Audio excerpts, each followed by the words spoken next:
Hey, what's up? Ian here. I am Lo, and we are the Uncommon Mane. The Uncommon Mane. Oh, and this is Covet. Oh, this is our beans. Mr. Bean. We have been together for 15 years, and in those 15 years, we have taken a trip 2 to 3 times a year to Tulum, Mexico.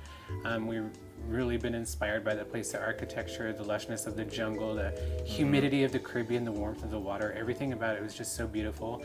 And for us getting to see that city literally get built up in front of us, just grow from dirt roads to a thriving metropolis has just been incredible. We took a lot of our design aesthetic from there. You know, I would look at everyone's hair and just be like, you know, it's like sun-kissed. And that's kind of what worked out for us when we moved to Southern California. It's kind of the vibe here. And wanted to bring that and share just a slice of something that we love with all of our guests in Huntington Beach. My favorite place that we've ever stayed was Papaya Playa. I really love that Robinson Crusoe jungle treehouse vibe. Plus the music is amazing, the food is incredible. Eat at Casa Malca, get the Checa tacos and the hamachi curtido, it's amazing. Drink, what's your favorite drink? I would probably say a skinny marg with fresh muddled jalapenos and a tahini rim. And then something to do while you're out there, talk to people. Flash a smile, meet other people, hear their story, share yours, and you'll get invited to different places, different events that maybe no one else knew about. That's how we made a lot of friends, and that's how we built up a community out there. Built a community there. This is Covet. He is just a little over a year, and he's not here just for my emotional support, but also for our guests. What's really cool is that he is such a perfect shop dog. He will just melt and fall asleep in your lap and maybe even snore if the vibe is right your whole appointment. And all he wants to do is just be loved and love other people. So yeah, I can't live without him. He's a part of the team. It's great. One of my favorite things, this is very special to me. This is a crystal from Minas Gerais, Brazil.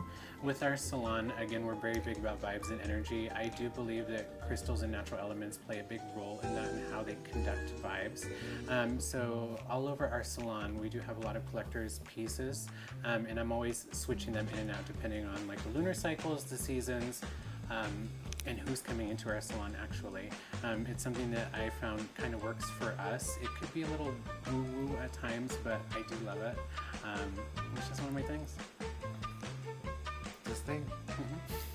Lastly, something I really can't function without, besides Covet Mane hair, is color. And specifically, it's bright and shades EQ, but I really love the fact that nowadays they have bond builders inside, and so it really helps with protecting the hair and strengthening it.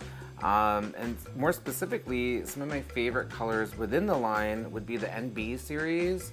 I feel like it's such a great neutral, like a perfect balance of tones, whether you're working with a level 3 or all the way up to 10. I also have the VGs, which is fairly new. It came out in the last year or so. I love it because it's a perfect balance of ash and gold or violet and gold. And so it's like controlled warmth when you need it. And then I have the new WG line, which I am obsessed with. This one is called 10WG and it's called Honey Gold. I use it in a lot of my blondes, as well as the 10VG. But absolutely obsessed, and I would buy this like I'm grocery shopping.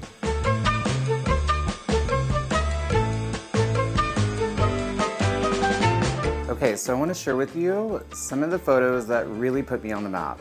And I'm going to start with one right over here. Oh my gosh, it's my girl Erin.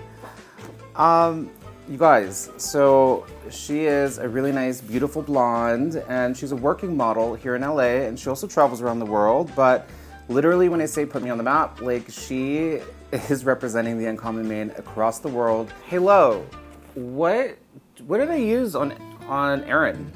Malibu. And I do a baby customized root for her because her agency doesn't want a whole rooted look, which is typical in California. And then I toned her with Red and Shades EQ in 10G, 10VG, and clear. Okay, so I used 2 rows of, what did I use on Alice? Dubai and Southampton. Dubai and Southampton. You know, she wanted a natural brunette tone, so we do a partial highlight on her. And I feel like I toned her with probably a level 7 brunette.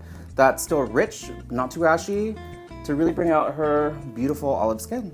What did I use on Shelby? Southampton, Milan, and Dubai. Southampton, Milan, and Dubai. In the cuff point whips, and yeah, really love how rich and beautiful her tone of her hair is that brings out her green eyes. Love it. My next look is something that actually got me a bunch of nominations through Behind the Chair. This got me a lot of attention with other hairdressers in the extension industry, and I feel like doing a side-by-side again, having a before and after helps make it relatable. At 28, you used all Dubai. This was all Dubai. She has this beautiful kind of vibe and soul to her, but she came in and her hair, she's that type of blonde where it just doesn't grow past the shoulders, especially in the front. She's been bleaching forever and wanted to incorporate a lot of her natural color back in, and so we gave her 2 rows. What did we use for Isla? Santorini and Amalfi. Santorini and Amalfi. It's so bad, I don't remember a lot of things, you guys. This is how much I need Lo, my other half, because he literally remembers the details. Yeah, so we really take into consideration every little process when it comes to bringing someone into our salon space.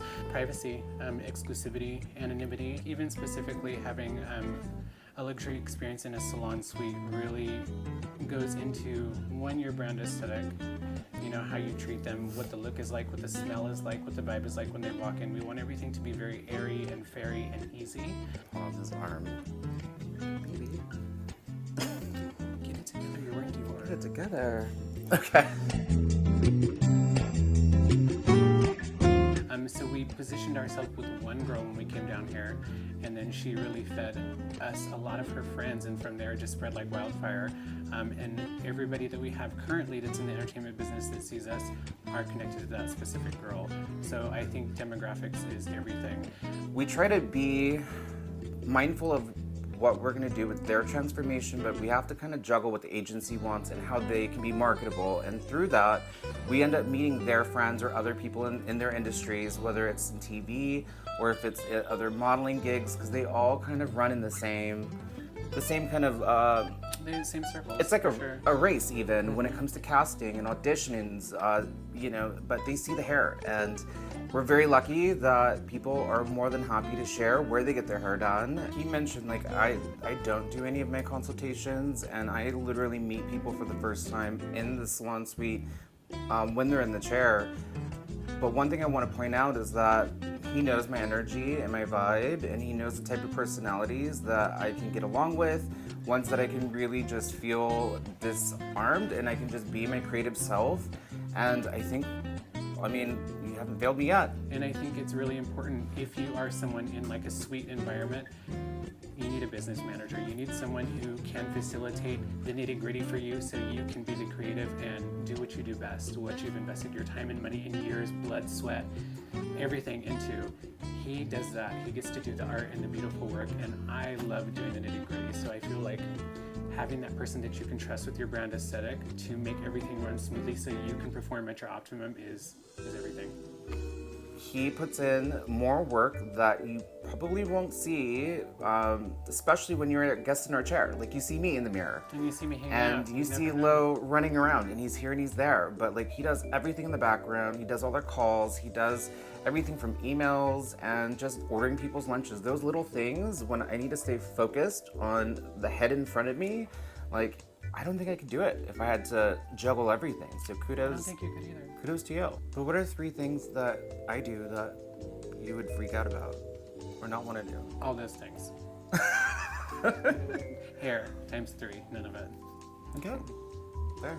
For me, I feel like if I had to choose 3 things, it would be scheduling.